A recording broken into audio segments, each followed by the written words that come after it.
call the meeting to order. I'll remind everybody, a reminder to the board and the members of the audience.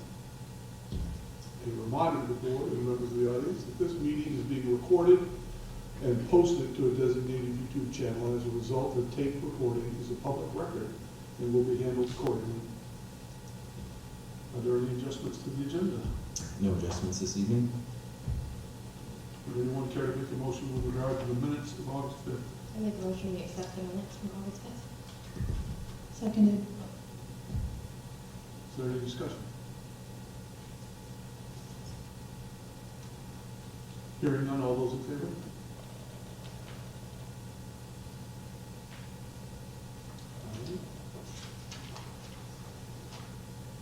Report from the board chair. I have nothing right now. I had something, but I can't remember what the heck it was going to be, so we'll move on to Mr. Eastman. Thank you and good evening, everybody. A number of things to report out.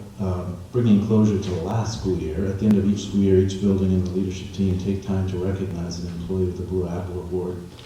The Blue Apple is awarded each school year to someone who has made the learning environment a better place, lifted people up, made our students' experience more positive, and made the community proud. The recipients of the Blue Apple Award for the 2024-2025 school year are an adult ed, Phil Wormuth, K-Ville School, Sherry Young, the Mountain View School, Melody Johnson, Peninsula School, Jessica Richards, Ella Lewis School, Shelby Shaw, Sumner Memorial High School, Amy Filio, Sumner Middle School, Sarah Hooper, and the leadership team, Haley Fenton. So congratulations to all those people, well deserved. Thank you for their commitment to the district. We did start up last Thursday with students, and I will say, in looking at all the buildings, our custodians did a heck of a job putting our buildings together. The floors looked amazing, which is what I always go to when I look at buildings, but they are super shiny, and classrooms were in really good shape, so thank you to those. Enrollment, our overall enrollment is 753, and last year was 729, so certainly that's an increase for us. The biggest increase came at Sumner Middle School. They went from 147 students up to 166 students, and so that's always good numbers when we're looking at a budget for next year. Hiring update I will pass out. As we said last month, we're not used to seeing a list this small, so certainly we're appreciative of that. I'll bring two names to the board this evening. Three key positions that are still open, though. The math teacher position at Sumner High School is open, and that will be a challenge to fill. Special ed teacher for the middle school has 0 applicants, and that will also be a challenge to fill. And then the chorus and band teacher, we had a late resignation here at the high school. And at this point, we have 0 applicants that have officially applied. We do have 2 people I know that Amy Watson, the principal here at the high school, has been talking to, so hopefully we're able to get an interest in those positions. As I try to do each year, coaching for the fall at Sumner High School here, the head boys varsity soccer coach is John Fry, head girls varsity soccer coach is Chris Joy, head girls varsity volleyball coach Dina Siegel, JV girls volleyball Donna Dolongaskis, I think. She's been here for a number of years, and I still have a hard time pronouncing her name. Head cross-country coach is Adam Lord, and at the middle school we have a co-ed soccer team. The coach is Curtis Alley, and the cross-country coach is Alicia Bryant. And the last thing I would report out on statistics from our recordings of these board meetings for the July board meeting. There were 99 total views as of September 2nd today. 20% of those viewed past the 7-minute 30-second mark, of the 33-minute video, and 5% viewed the video to completion. That's 5 people rounding up, and the average viewer viewed 16.1% of the video, or 5 minutes and 20 seconds. Thank you to YouTube, by the way, for figuring all this out for us. And then the August board meeting, we had 45 total views, so about half what we had for July. 20% of those viewed past the 4-minute 8-second mark. 3% viewed the video to completion. That's roughly 2 people, and the average viewer viewed 3.8% of the video, which is 5 minutes and 12 seconds. And so just statistics so that you are aware of what's going on. And with that, I will turn it back over to you. Next item on the agenda is public comment. It was brought to my attention earlier today. Mr. Eastman had gotten a letter from a community member, a phone call from a community member expressing concern about having public comment at the beginning of the meeting before specific agenda items that they may want to comment on. And so I'll briefly explain the reason why I did that, and it was because I was trying to avoid a situation where the board would be deliberating about an agenda item and we would be having a back and forth with the audience. In my estimation, giving the public the opportunity to comment at the beginning of the meeting allowed them to express their views without an interchange with the board. However, I guess I'm not really married to that idea, and so I'm going to throw it out to the rest of the board. Does anybody care how we go about public comment? Would you rather keep it at the beginning? You just want to have public comment as each agenda item comes up on in order? Does it matter to anyone? I guess we would need to know what on the agenda is the issue or what they're speaking about. Because it could be a number of any of these policies or anything on the agenda. Well, that's, I guess, well, I guess we could ask them to fill out the sheet. And we don't ask them what they intend to comment on the sheet, do we, or no? Oh, okay, I'm sorry, okay. So I guess we could do this and then still allow it to occur as over the course of the meeting instead of at the beginning. So I'm comfortable with that. If everybody else is comfortable with that, then we're good with that. I like uniformity, so at the beginning or the end. But not as we go through. Public are allowed to speak as we go through to begin with. I mean, it's up to. Well, they wouldn't. I mean, under our current situation, they would not be. I mean, unless I went out of my Right. term and allowed it. Yeah. But we will always allow public to speak even when we are discussing. So for me, it's either at the beginning or at the end. Then I guess I'm understanding you to say we'll just keep doing what we've been doing. I'll keep it at the top of the agenda. We'll do this, and then as we discuss specific agenda items, we'll allow people to speak. Having said that, there are people on this list that have expressed a desire to speak. Would you rather wait until a particular agenda item is brought up, or would you rather speak now? I'll say something to that. Tonight only, I'd rather do it at the beginning because I'm not feeling well. I'm going to leave right after we talk. Okay.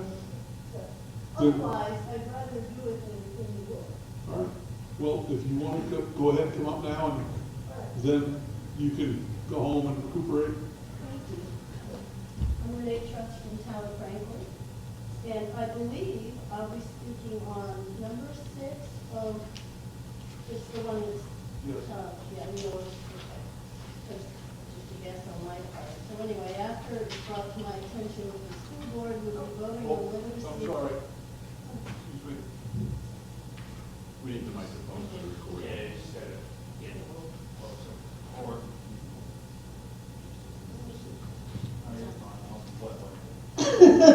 Oh, my. Yeah. My friend says, treat it like a lollipop. I don't think I will go. After it was brought to my attention that the school board would be voting on whether to seek a second legal opinion, rather than using the same firm for everything, I decided to weigh in. It seems the Portland-based Drummond and Woodson firm has been representing many school districts, superintendents, and boards across Maine. It's well known the firm holds strongly left-leaning bias, which would not necessarily be a fair representation of people outside the Portland area. It's for this reason I was happy to see the agenda item and am here to encourage the board to approve seeking a second legal opinion for matters concerning our students, families, and communities. School boards are to represent the will of the community they represent, and transparency is of the utmost importance. Yet we very often feel left in the dark on so many items I will not get into here today. That's all I have. Thank you. Hold on to it, Mayor. I'll speak Okay. as well now. You want to wipe it before she? I didn't steal it.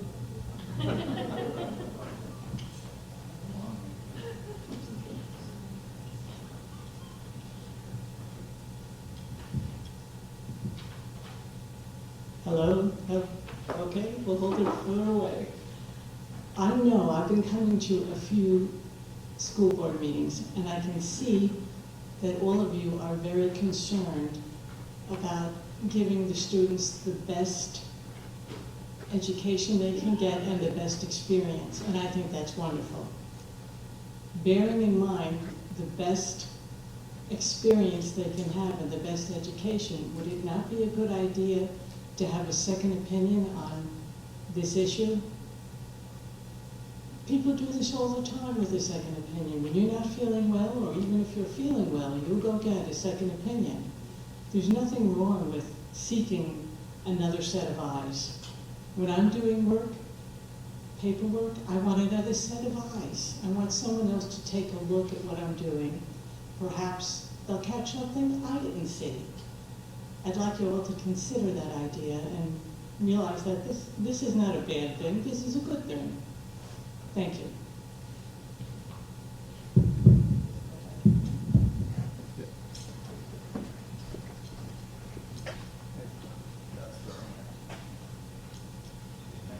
you want to go now, Tina, or wait? Whatever works for you.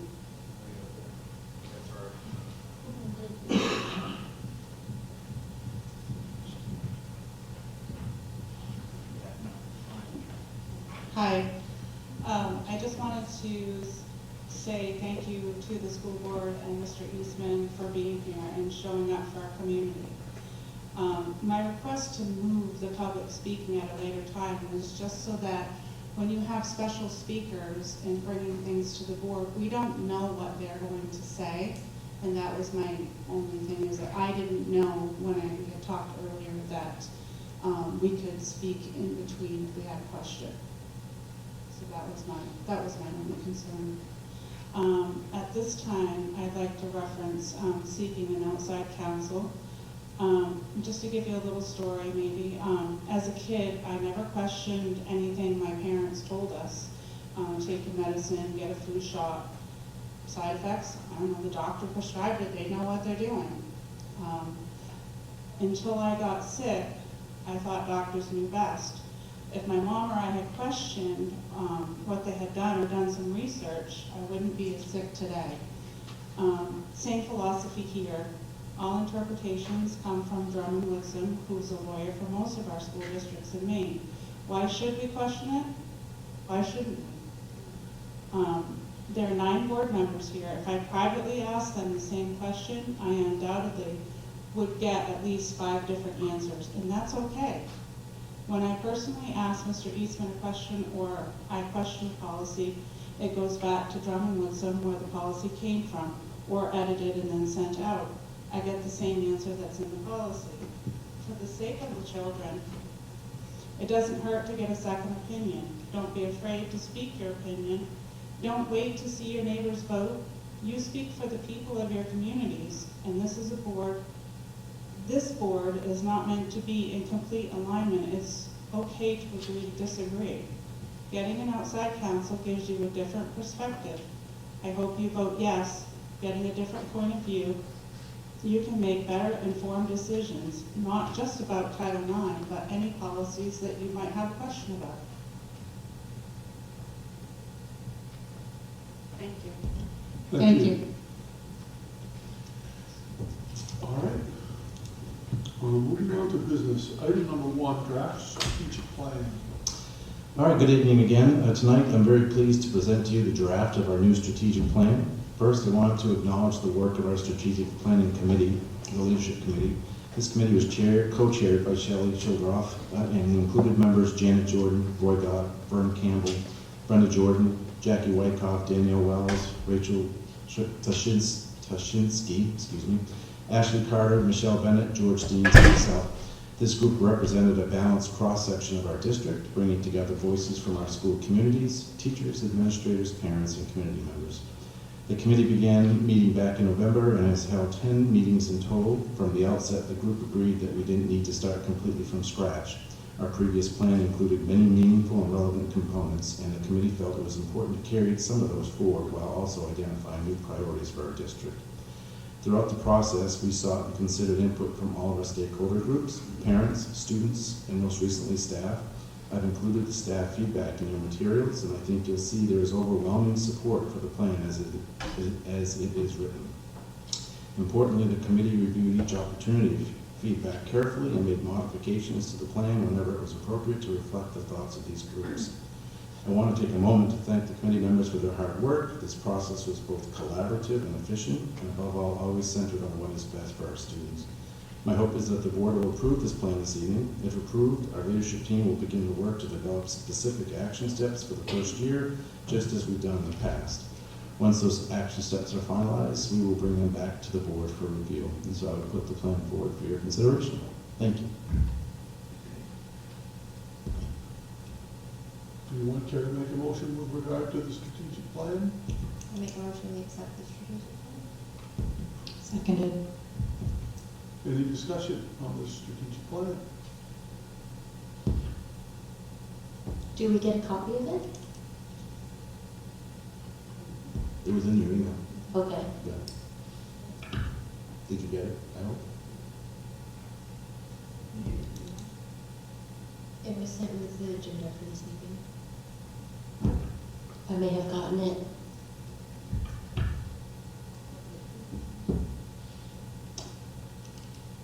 If there's no further discussion, all those in favor? Okay. Thank you. Next item, adult ed and Kimball.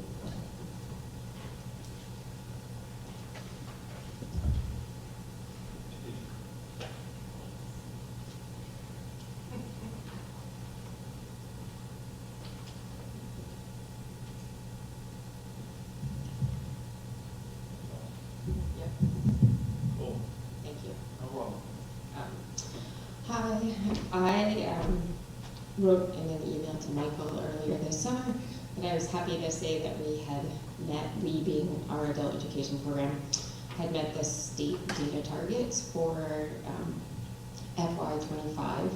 We have to do our year-end data reports at the end of July, and so he asked if I would present that to you, which I'm happy to do, and I just put it into a bar chart. There are 4 different data points that the state looks at,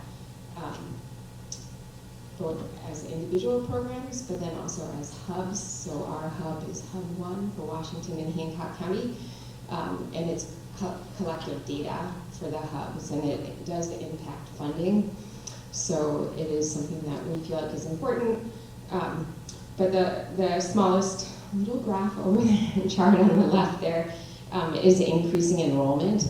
And for us as a rural program, small program, that can be tough. And so the state asks that each program strive for a 5% increase. And I'm happy to say that this year we were well over that.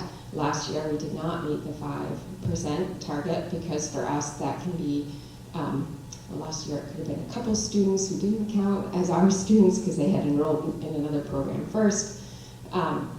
But I also want to say that the reason that we had such a big gain this year is that we had funding through our workforce development grant that allowed us to put together kind of a last minute PSS, which is Personal Support Service certification program that we offered remotely. And we had 11 students in that this spring, and we had that as a quick add-on because the state had put in a new requirement that anyone that's offering in-home care and is working for an agency has to be certified. So that all worked in our favor for this data target on the 5% increase. The measurable skill gains is really the mark that the state looks at, and then the federal level also looks at to say, are students being successful out of your program? And I think it's hard to say that way because it doesn't mean they're not successful. It doesn't mean that we have 38% of students who aren't successful. It just means that the criteria that are stated by either earning a certificate or they have to have graduated if they're enrolled in a high school diploma program.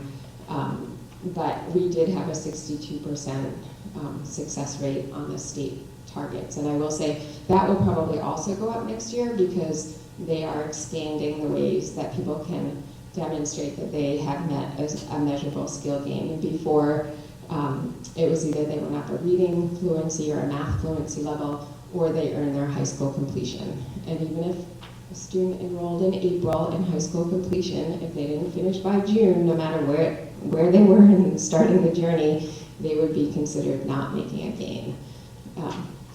So, like all data, I think there's a lot behind it, but again, the pre and the post-test rates are really, again, indicators for the state of we're being effective in what we're working on, which is to help students progress along their learning plans. And the data match is really just whether or not people agree to be matched in our database. And so that also impacts funding. And so it's super helpful, and most students are very willing to do that because they see it as it enables other people to use services at no cost as well, or low cost for our workforce development program. So that really only pertains to people who are in academic classes or workforce development. We don't, if anyone who's in an enrichment class is not in this data. So, and then I also just thought that I had put together a medical pathways. How many people we did a quick what are you doing now at the end of the school year of our students who had gone through healthcare training programs. And so this document is the data from that Google Forms. It is not 100% of our students. You can see that there were people who didn't respond to it.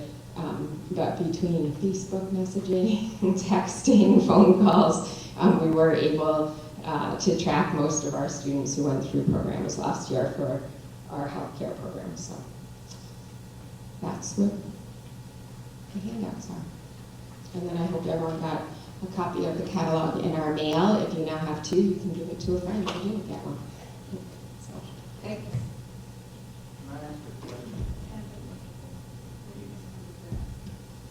question? This 5% mandated increase, what's the point of that exactly? I mean, if you don't make it, what is the state going to do about it, and how are they going to help you? I mean, what? Well, we didn't make it last year, and nothing bad happened. I feel like it's sort of that continuous improvement, and I asked that of the state because the changing demographics, you know, in places that have a lot of influx of people is very different than our demographics, which are changing to having fewer people who necessarily are at entry points of their career. So they might be coming in to take classes that are helping boost the skills that they already have, so upskilling. But if someone's taking an Excel class or a bookkeeping class, we don't have to give them a reading and a math assessment. And that's sort of the other part of the data story, is that it doesn't capture everyone who's making gains or building skills or, I'll say, using adult education programming across the state. So I feel like there's always sort of that lingering, it could impact your funding over our shoulder, but when you look at this, for us, last year we had 77 people who were what they would say counted in the federal data. That means that we gave them a reading and a math assessment before, and then a number of them, most of them, we gave a post-assessment to, or they passed a certification exam, or they graduated. But it's hard to make a 5% increase when you're a little program, and the state's aware of that, but there really, as far as I can tell, there's no repercussion. I was just going to say that to me, that's attempting to quantify what is actually a quality attribute The issue is not how many, but how well you do with who is there, not how fast you increase your population. Right. That's my opinion. If I was in the state, I wouldn't mandate anything remotely like you have to increase by 5%. Personally, I think that's absolutely ridiculous. I'll pass that along. Do, thanks. It's also, I mean, I feel like it fluctuates Yeah, no, on of course. what you're offering, who's in the community, and all that type of thing. Yeah. So, It seems to me it puts an unfair burden on you who are running an adult education program, frankly, any program. I mean, what if they mandated that we had to increase the student population in the school by 5%? That's a ridiculous right, there are requirement. some things that are beyond your control. Completely, yeah. So, Thank and Linda also just reminded me that I also wanted to ask, we have an anonymous donor who, again, has offered to help support our medical pathways program. And so I'm hoping that we would be able to accept that donation. There's not a definite amount right now that would be on the table, but like past years, it would be somewhere around a $20,000 amount, and that would allow us to increase 5%. No, that would allow us to, it will allow us again to offer a no-cost CNA program and help support students who, when our workforce grant runs out, who need things like scrubs or sneakers or stethoscopes, as well as it supports having technology on hand for people who don't have a laptop or a computer at home, that we can loan them for the semester. So it's really made a difference for us in terms of being able to support people who don't have funding to continue with their workforce training, or aren't eligible for funding through Eastern Maine Development Corporation or something like that. Do we have to vote to support that? I think so. Good. So Terry, would you care to make a motion to accept the grant? Well, I absolutely would make a motion to accept the grant. 20,000, we don't know. Correct. Let's accept it for whatever. This is a quantitative versus qualitative. Actually, this is both. I'll second that. Thank you. All right, any discussion? All those in favor? Thank you. Thank you, Linda. Terry, your mic's still on, by the way. Okay. It's for the medical pathways. So it's not specified just for one healthcare program, it's for all the,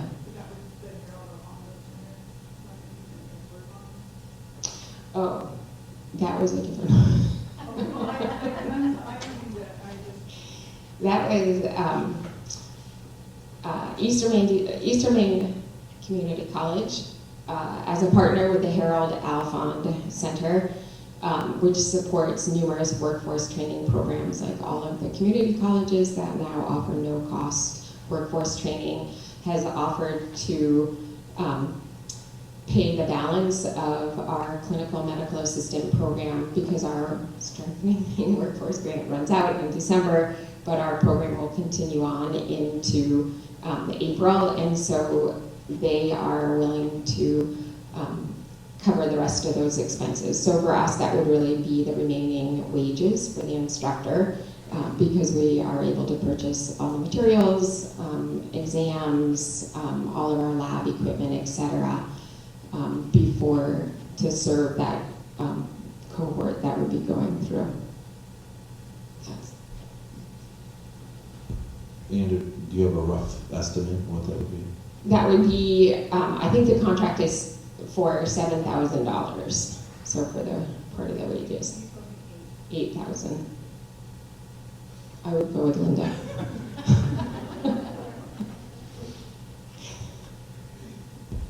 Terry, Make a would you care? motion to accept the Harold Alfond scholarship, I'll say, for $8,000 to support the medical pathways. Thank you. I'll second that. Can we amend that just in case they're offering more? So like 10,000? or less? I mean, what if they offer us 9 and we've only accepted 8?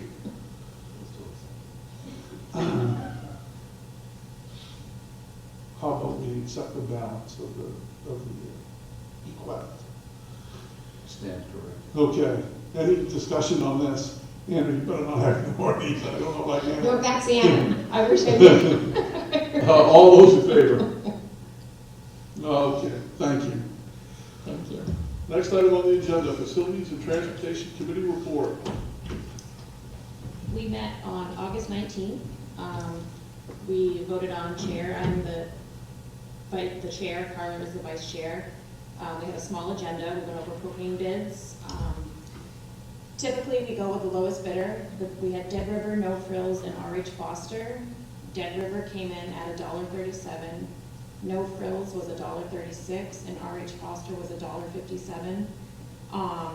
We stayed with Dead River at $1.37 because we have all their tanks now, and if we switched, we'd have to get all new tanks. So we decided as a group, a penny savings was not worth switching out the tanks. And then Janet handed out a electricity usage chart. And we just kind of had a discussion on it, went over, someone had requested it, so she handed it out for reviewing. If anybody wants it, let me know and I can get you a copy. And Janet went over all of the summer projects that happen at all the schools.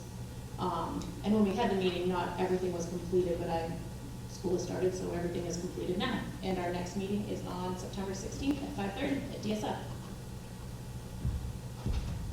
Thank you. Item number 4, teacher nominations, Mr. Spoon. Yes, I have 2 names to bring to you this evening. First one is for the summer middle school math position. His name is David Pearson. David graduated from the University of Maine with a bachelor's in computer information systems and holds a current teaching certificate in mathematics. David worked for 12 years as an ed tech before stepping into the role of teacher. As a teacher, he has taught 8th grade math, pre-algebra, and algebra 1. He also helped with supporting multiple students that were behind academically to catch up to their peers by mid-year. He enjoys education and enjoys the challenge of getting students engaged in the material and understanding it. His references state he is very knowledgeable in the area of mathematics and STEM. He prioritized building a meaningful connection with the students and creating a supportive environment for students to be seen, heard, and motivated. I recommend for your approval David Pearson for the math position at Sumner Middle School. Make a motion, we accept the recommendation for the math teacher at Sumner Middle. Seconded. Any discussion? All those in favor? And the second position I have for you this evening is for the PBIS teacher at the Peninsula School. I bring forward Mindy Sargent. Mindy began working for the district 3 years ago. She has been a substitute teacher for grades K through 12, spent 1 year working one-on-one with a student, and this past year as an ed tech in one of our kindergarten classes. Mindy is entering her 4th year of college with the university. She has received her certification in emergency certification in elementary education. The teachers she has worked with these past few years at Ella Lewis have nothing but positive things to say about Mindy and her passion and her dedication to the education of our students. I recommend for your approval Mindy Sargent for the PBIS teaching position at Peninsula and Ella Lewis. I make a motion that we accept the recommendation for the PBIS teacher for Peninsula and Ella Lewis. Seconded. Any discussion? All those in favor?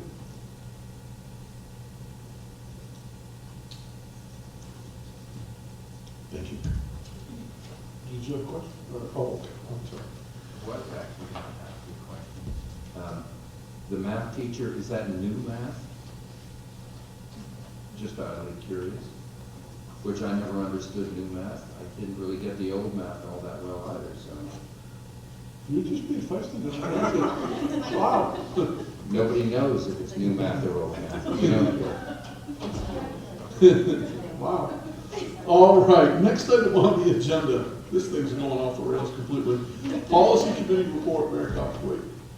Yes, we met on August 19th at 6:30 at the DSF. If it's okay with the board, I'd like to group these in kind of buckets for policies to be considered for revision, and then policies for second reading adoption, and then finally policies policies to repeal, if everyone's okay with that. So I'll read them all off.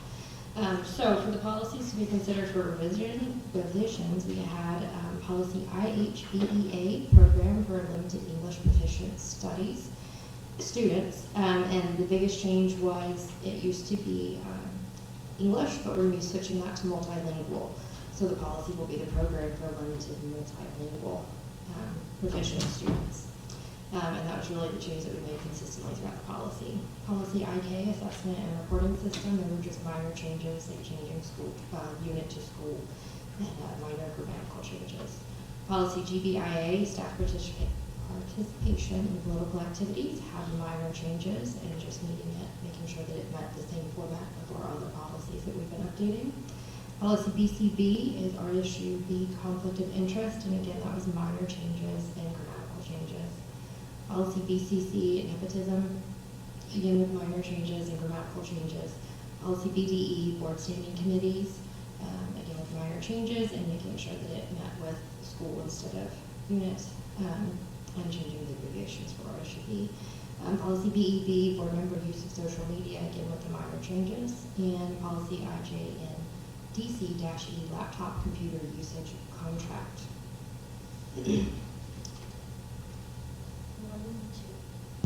1 and 2 on my agenda also go over JKAA Oh, and JKAA-R. thank you. I printed off the old one before we got the other one. The other one is JKAA, Use of Physical Restraints and Seclusions. And that again had just some word changing based on state law changes and the MSBA recommendations and JKAA-R, Procedures of Physical Restraint and Seclusion. I believe that is all of them. I think you missed IK. Okay. I don't, Nope, it was on there. I did that one. I just wasn't sure you said it all out. I did, but thank you. So with that whole bucket of policies, again, there was nothing substantial changed into the policies. It was just grammatical and formatting changes. So we would be looking for a motion to accept the revisions. I make a motion, we accept the revisions proposed by the policy committee. I second. Any discussion on any of these policies? All those in favor? All right. Policies for second read and adoption. For these, we made no changes from our initial meeting. So first read, we had made initial changes. The board voted to move it forward for second read, and then we made no changes after that. So I'll just go through the policy titles. So we have policy ACAA-2025, harassment of students. Policy ACAB-2025, harassment of employees. Policy ACAA-R, student discrimination / harassment and Title IX sexual harassment complaint procedures. ACAB-R, employee discrimination / harassment and Title IX sexual harassment complaint procedures. BBAB, school board self-evaluation, and BE, school board meetings. And again, there were no changes from the first read to the second read with those policies, so we would be looking at a motion to adopt these policies. I make a motion that we adopt these policies as the policy committee has proposed. I second. Any discussion? All those in favor? And last but certainly not least, we have a couple policies we would like to repeal.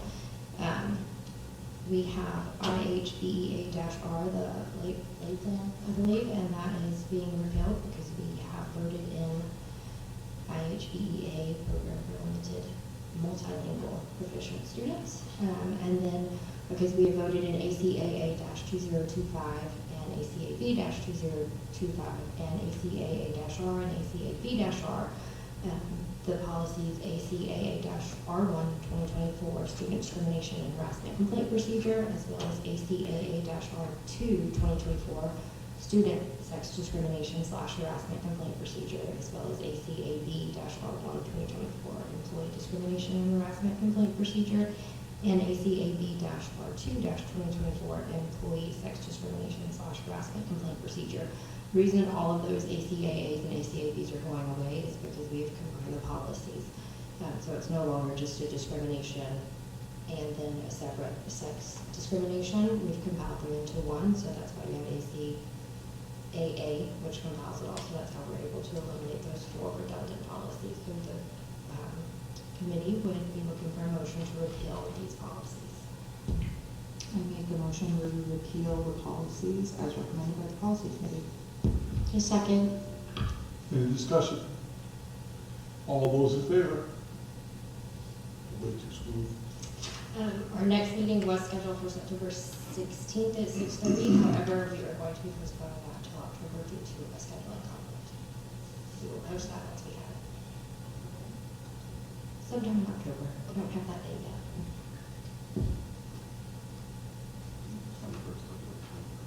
October 21st. Okay, next, last item under business on the agenda, proposal to seek outside legal services. And this agenda item was requested by Carl, so Carl, I'll let you go ahead. Thank you. So I wouldn't be here today asking for a second legal opinion if community members, parents, and teachers had not come forward to me expressing their wish that we abide by Title IX. It's been widely circulated, obviously in the news, that we are in violation of Title IX under federal law. So I basically stated to members of the community, and not just Franklin, but everyone on this board who has a representation of their town other than Mariahville. I haven't seen anyone from Mariahville speak on this, but I have community members asking me, teachers, coaches, asking me what's going on. So basically I stated to them we are currently between a rock and a hard place because we are battling the Maine Human Rights Act and we are battling Title IX federal law. So I've stated to them that the best thing that we could do is to weigh out the pros and cons of litigation and educate the board in regards to those 2 items and how they're kind of teetering back and forth. And there's clearly conflict in the Maine state law already, and it would be in our best interest to have those explained to us by a second legal opinion. And one thing I just wanted to point out, that perhaps maybe the board is not aware, but in Title 20 Education, Part 3, Elementary and Secondary Education, under Chapter 223, Health, Nutrition, and Safety, there are some sanitary facilities, rules and things of that nature that basically state that that the facilities for toilets have to be separated according to sex and accessible only by separate entrances and exits. So this is from a Maine state law, Title 20 in education. So I have this. I'm more than happy to pass it down if you'd like to check it out. And then I also have here a Maine Supreme Court ruling in 2014 that states that a child must have a medical diagnosis of gender dysphoria in order to be accommodated inside the schools regarding restrooms. So we've got one side saying one thing and one side kind of saying another. So I would like to make a motion that we seek a second legal opinion on Title IX with the Steve Smith trial lawyers for a legal opinion regarding Title IX. I'll second that. We have a motion and a second to seek outside legal opinion with Steve Smith trial lawyers with regard to our compliance with, or lack thereof, with Title IX. Is there any discussion on the motion? Can I just pass them down what you have so I could read it? Can we have information about this lawyer group? I have some. Okay. Before I can make a ruling, I would have to read about them, and how long have they been working with school departments? Well, I did some research on Steve Smith trial lawyers. Not extensive. I didn't really, after I did about 10 minutes worth of research, I was satisfied that I had enough information. If you go to their webpage and if you look at their areas of practice, they're specifically trial lawyers. They specialize in litigation. And their areas of practice are, according to their website, aviation law, business and commercial law, criminal defense, estate. You gotta love it when something updates right in the middle while you're trying to read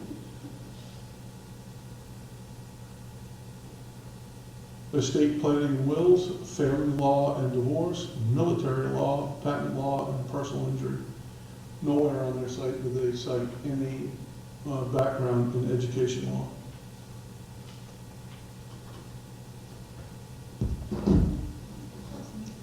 According to, go ahead. You go ahead. I was going to basically say, according to Steve Smith's trial lawyers, they also litigate civil law and work in Maine education statute. May I ask, what criteria did you use to determine that this was a law firm you thought we should work with? I read their legal brief regarding Title IX and the Maine Human Rights Act, and I've also spoken with John Baldacci, who's the lawyer there.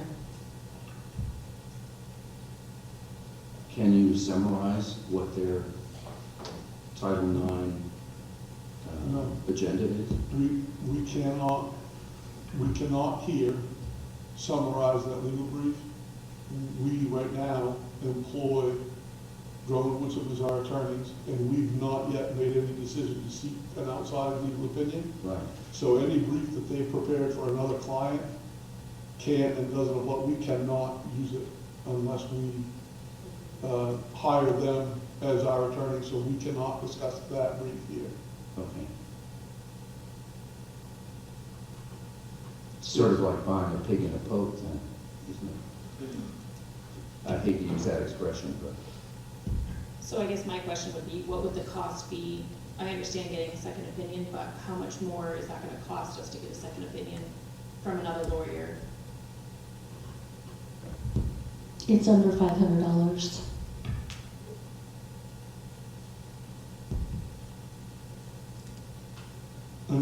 Go ahead, Katie.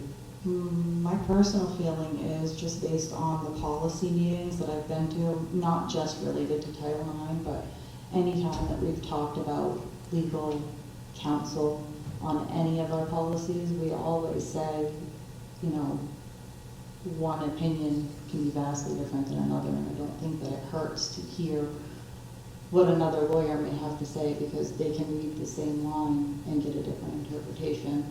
And I mean, we know that Drummond Woodson works for all of the schools, many of the districts, and you know, they are probably pretty set in the way that they're thinking. They're counseling everybody the same, so I don't think it would hurt to get a second legal opinion.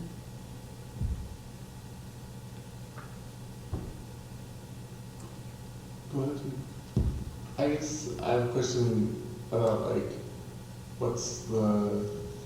are we just seeking the second opinion, or, because I didn't have access to my email before this meeting, so I didn't see any of these, but, so we're just seeking the, oh, It was not. oh, The agenda, this was here, but there was no explanation. oh, okay. So we're seeking the second, opinion, but that, they can't do anything, immediately afterwards, or, can they change it? I don't know. That's the only question I have. As I see it in our current situation, the reason that we would consider seeking a second opinion would be, excuse me, if the board was considering adopting a resolution with regard to Title IX and it's conflict with Maine state law. And it seems to me that a resolution that's going to affect policy might need to come through policy committee first before it even arrives here. So, and I'm not, look, I'm gonna take the blame for this because I put this on the agenda at Carla's request, but it would be my fault that we put the cart before the horse, so to speak, because we've not yet had any discussions in committee about whether we, as a board, even want to entertain the idea of passing this resolution. So that would be, it seems to me, a primary issue. If we're not considering making a change, I'm not sure there would be a need to consult an outside opinion unless someone else disagrees with my assessment of that. I mean, I personally feel like how can we consider making a change if we don't have, the second opinion would be giving us an outside perspective. So they may change our minds on how our policies are written right now. They may not, but I think it would be good to have an outside perspective because it seems as though Drummond and Woodson continually gives the same information to all of the schools, and schools that have gotten outside counsel are the ones that have decided that there are changes to be made because their eyes are open to things that they're not hearing from Drummond and Woodson. Yeah. So I have a question. I was trying to read up on this, and I know that within the last month or so, the Republicans did bring a push to the Senate, to the House, to get, I think it was like some of the gender wording out of the Maine Human Rights Act, and that was voted down. So I guess even if we got a second opinion, my concern is, if we got a second opinion, if it's the will of the board to move forward with changing Title IX and matching the federal law, I don't want us to be opening up our district for litigation and lawsuits if we're not able to actually change Maine Human Rights Act. And my understanding is Maine Human Rights Act has the gender identity wording in it, which is where the hang-up is with the Maine Principals Association and what's allowing boys and girls in different locker rooms and that situation. So I just worry, I'm open, I guess, to a second opinion, but I'm not open to breaking the law. And I don't know that we would be changing the Human Rights Act. I feel as though that's why we would consult a different lawyer because, again, the Maine Principal Association is working with Drummond and Woodson. So a second opinion from an outside legal counsel may give us more information than what we're personally getting right now. I'd also like to add that the Maine Department of Education, the Maine Principals Association, and the Maine Human Rights Commission have stated that they will not advance on litigation for schools that go with Title IX. This may be just catching new board members up, but specifically for our district, where are we not adhering to Title IX? It sounds like it's bathroom and sanitary facilities, but could everyone explain the concern? Go ahead. There are no issues at this point.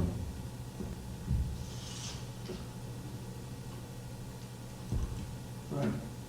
There are no issues in the district where we're in conflict with Title IX at this time.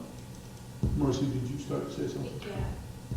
I feel a second opinion is great, but I feel I personally need to do a little more research on this because I know nothing about it. I would like to do a little bit more to make myself feel better on which way to go.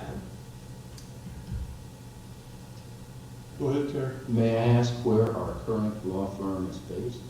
Well, And Stephen Smith is in Augusta. that's what I think. It says on their website Augusta. Oh, I'm sorry.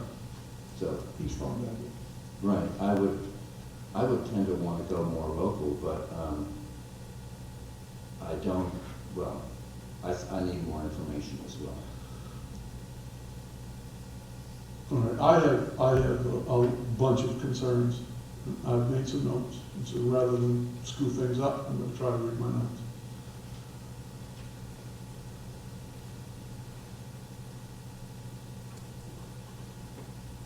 Okay. One of my thoughts as a school board, I don't believe it falls within our purview to make or interpret law. It's our job to comply with the law.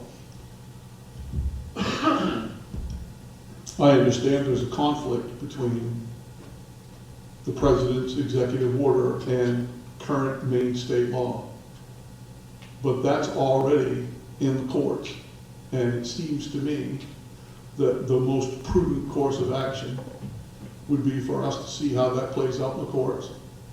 And then we make our adjustments after the fact. Once a ruling has been made, if the ruling alters our compliance with the law, then we will change our policies in accordance with that. That would be my first thought. My second thought would be, if we're going to seek an outside legal opinion, why on earth would we consult an attorney that has no background in education law when there are other lawyers in the state, other law firms in the state that do practice education law? I would think that that's who we would seek an outside opinion from, not from a firm of litigators whose bread and butter is spending their client's money in the courtroom. I think it's our obligation as a school board to ensure that we don't ever end up in the courtroom. We're supposed to be doing everything we can do to ensure that we don't break the law. So that would be my primary objective, ensure that we don't break the law and don't wind up in a courtroom and require the services of a litigator. My third thought would be, we've had concerns expressed by many members of our community and members of this board that our current budgets are too high or unsustainable. And I can't see that taking the chance of winding up in litigation is very prudent if we're trying to save money, taxpayer money. So I would rather, once again, not put us in a situation where we can wind up in a courtroom and require the services of an attorney that's going to be charging us to litigate.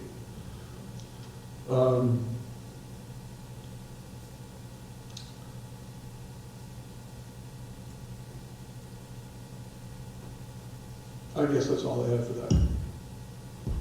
I guess the one thing I would say is if they are working, it says that they work in education litigation. So therefore, when they have a better insight onto our policies on if we were to be sued for any sort of anything, when they have a better insight onto litigation against our current policies.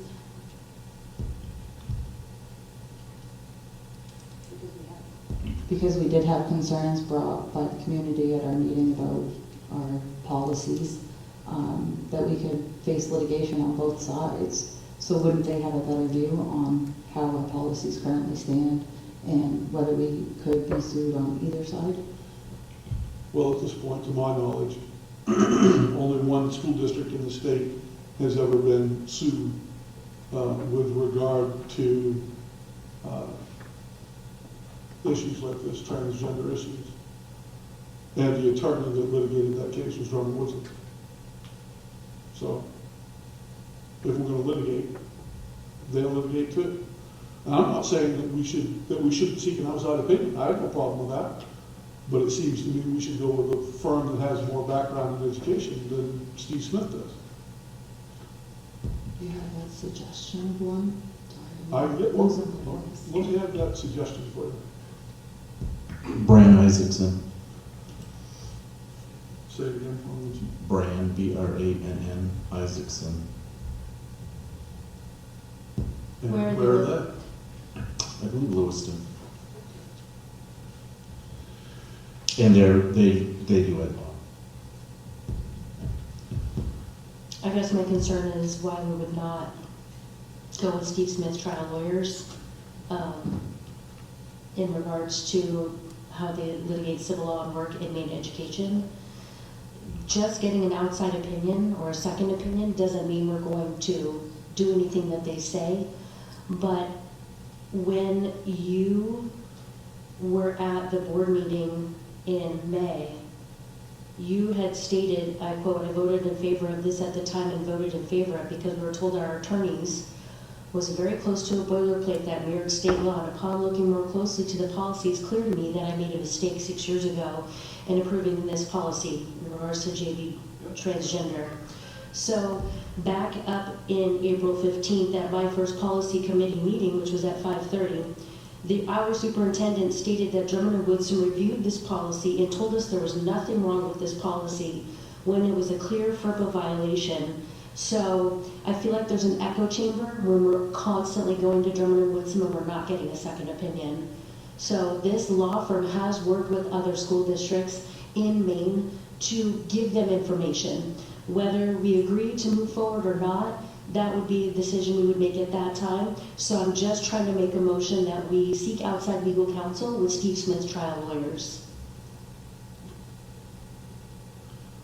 First of all, I'll respond to what you said about my comments. And I'll say that everything that I said there, I stand 100% behind. The difference between the boilerplate policy and the one part of the policy that became a FERPA violation was the part that was altered by, was altered in-house by the school's civil rights team, where they're the ones that framed that policy and brought it to the policy committee. So that wasn't Drummond Woodson's boilerplate that created the FERPA violation. It was our in-house people that created that conflict. And that would, again, our mistake as a board for not catching that, my mistake for not catching that. But that has nothing to do with Drummond Woodson. And again, I didn't say we shouldn't seek outside counsel. I just said if I'm going to seek outside counsel, I would rather go with somebody that has a background in educational law. Now, he may have litigated a case or two, and he has no background in educational law. His own website says so. So if I could prove to you that he does work in education and Maine state statute, would you then consider it? I would like to see the person's background, because when I read the background of the person that wrote the brief that you're referring to, nowhere in there did he say anything about education law.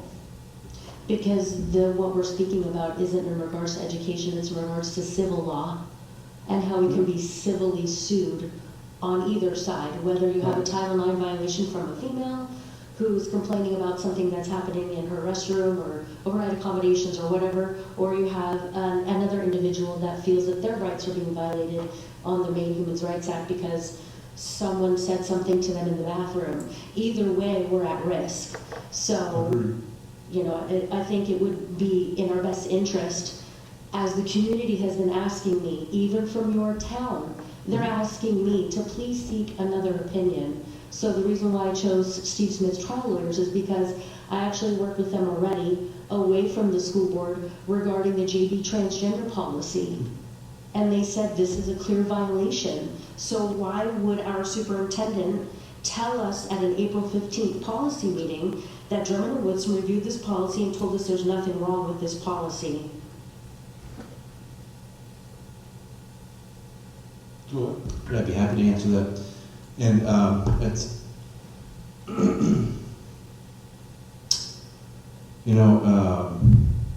this is my 30-something year, second year, third year in education, my 11th year as superintendent.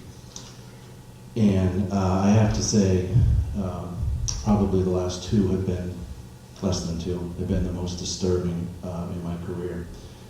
And it's because the work is shifted from what's in the best interest of kids and shifted from focusing on academics and focusing on supporting teachers and administrators to do their job to an agenda-driven motivation. And so I'd be happy to go into executive session with you and discuss something that you have concerns with that I said. I'm not going to discuss it out here in public. Thank you. Well, say that you waited. I had a question. Did you earlier say that we have no current violations of the Title IX? Correct. Then I mean, I think it's good to look into the future, but I feel like we don't have to act on it right now because we're not we're not liable to get sued right now. So we have the time to look for a good, if we want to get a second opinion, we have the time to find someone that we all agree about and stuff. I don't know. Jen's next, and then Katie. So I have been on the policy for 12 plus years, and I did know that it was a boilerplate that our school created, and I believe, Michael, I might be speaking out of turn, but I believe when Michael said that Drummond Woodsum had reviewed it, they had reviewed it when we placed the boilerplate into it, and at that time, we were not going against the Title IX. Another thing, I think we all need to take a deep dive into finding lawyers that do education and maybe evaluating even more of our policies. But right now, I do not believe that we should just jump at the opportunity for one lawyer that we have zero information about. Other than on Thursday, we received our agenda with proposal to seek outside legal services. Nothing else. So there was no way for me to research what we were going to be discussing. There was no way for me to do my due diligence, which I believe is all of our responsibility. So I think I feel blindsided at this board meeting tonight. And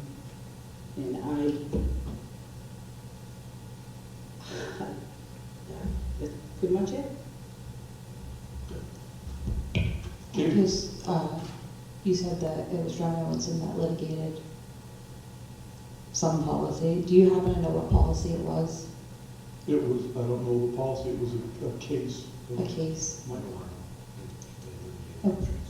It was a transgender case in Orono. And are they used for Orono's lawyers, I'm assuming? Or No, I assume so. so they had reviewed that policy, and then there was litigation against that policy? There was litigation because the result of that case was the addition, to the inclusion the of new the policies gender that they language added. to the main Human Rights Act. I just wanted some clarification on that. Can I ask who was the opposing counsel in that particular case? I don't have the answer to that. It wouldn't happen to have been Stephen Smith, would it? Do we know? I'm just curious. I believe it was an individual, correct, that had brought that case against the school, so it wasn't. What I sent out to Katie shows that case that the Maine Supreme Court decided in 2014. And it was about the child in Orono. It lists everything. But again, we're not trying, I'm not trying to litigate if it's right or wrong, or if we should do this or not. I'm just looking for a second opinion. Yeah. So should we amend the proposal and say that we want to seek outside legal counsel and then do some research and at our next meeting have a discussion about outside counsels, or?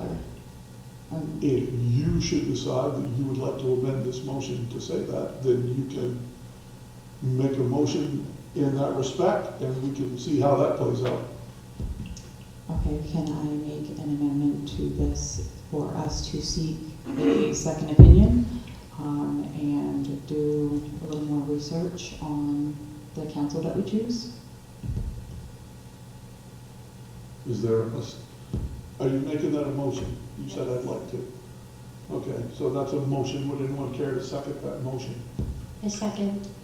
Okay, we have a second and a motion and a second to amend the initial motion to, I would have to paraphrase, to read that we will seek outside counsel with regard to this question regarding Title IX, and that we will appropriately research potential law firms.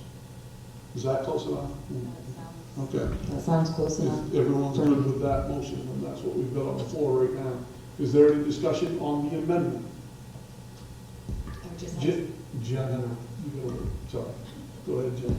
My only concern is the word seek a second opinion. For me, I would like to discuss having a secondary counsel before we seek a second opinion. We have to find the counsel first, and then agree upon it, and then seek. If you would like to make an amendment to my amendment, I would agree to that phrasing if you want. Okay, at this point, I'm thinking that probably the most expedient course of action here, seriously, is going to be if we pull in, if the people who made the second and the motion for the amendment pull it, if the people who seconded and made the initial motion are willing to pull it, direct the superintendent to gather research on attorneys to bring to us so that we may then follow Jen's course of action. That is probably going to be the most expedient course of action. Can we get the list of the directly compile, like, I don't know, a week or so in advance? Yeah, if that's plausible for you, so that we can all do our due diligence and read up on all of these. And then I would say that probably that would be an executive session to discuss that or not. Would that be, we wouldn't be getting legal advice, but if we're discussing an attorney, do we do that in executive session or not? I think Carl is right. I think we don't do it. We don't do it in executive session, but we go into executive session when we all meet together as a board to hear what that particular lawyer has to Yes. say. Yeah, yeah. Okay. So if, Carlos, your motion, if you're comfortable with that course of action, then we can do, as I suggested, everybody can just pull their motions. We'll have him gather a list of attorneys. We will make sure that Steve Smith is on that list of attorneys. And then the board can discuss which of these attorneys we would like to potentially consult with, and then we can potentially seek an outside opinion from whichever attorney you select. Are you comfortable with that course of action? Yes. Okay. Is everyone else? And the reason I asked Carlos specifically, because it does feel a little bit to me as though in doing this, we've kind of pulled the rug out from under her request. So I wanted to make sure she's comfortable with that. But having heard that, is everyone else comfortable with this course of action? So between now and next month, you'll gather a list of potential attorneys. You can put it on the agenda for next month. We will discuss them, potentially select one, and then potentially seek this, an opinion from them. Is everyone comfortable with that? Okay, then I think we can lay this to rest for them. You got a question, comment? Oh, all right, just checking. It looked like you wanted to say something. I don't know if we need to vote. We're not actually taking action. We're So I'm going to requesting withdraw information. my motion to seek outside legal counsel from Steve Smith's trial lawyers in favor of making a motion that we seek outside legal services regarding Title IX with the list that Mr. Eastman provides to us, including Steve Smith's trial lawyers. Can we put, like, potentially see? Can you change the word seek to investigate? Yes. Okay. Seconded. No, you had a comment, Saban, but I have to get a second for the motion before I can accept comments, so.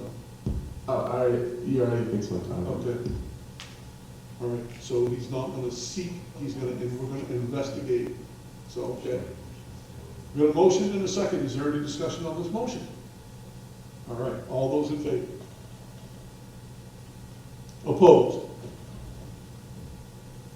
Okay, motion carries.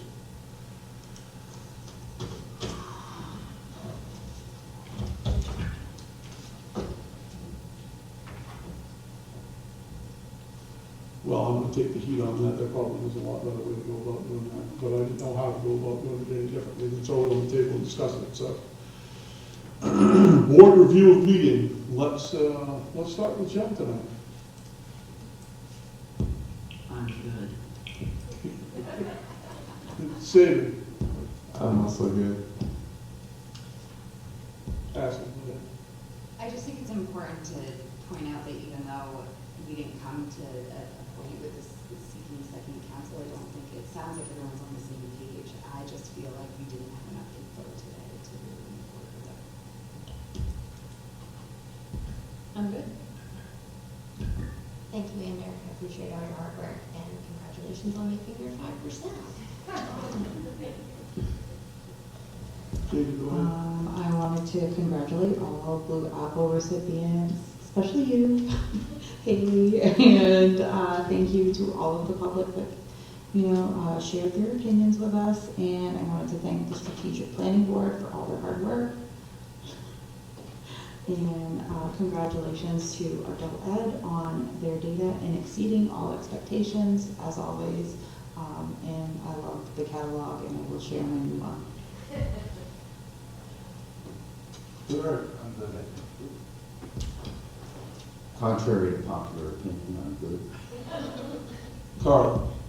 I just wanted to thank the board members for coming tonight and expressing their views. I know it's a little bit of a controversial topic, but I appreciate you being willing to listen to another side.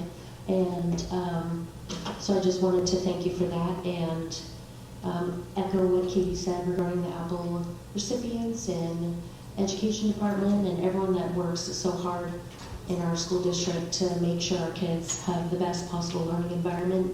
My kids benefit from these schools, so thank you. And thank you, Mr. Ali, for being board chair.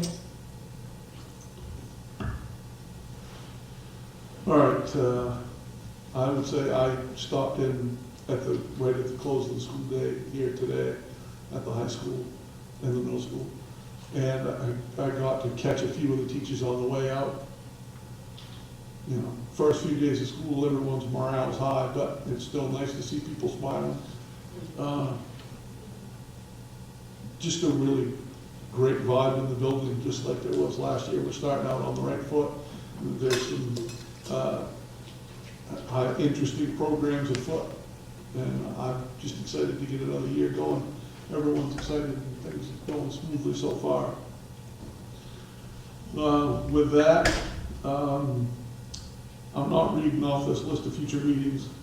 It's on the sheet, it's on the webpage. I would accept a motion to adjourn. Can I make a motion to adjourn? Second. All those in favor? Opposed?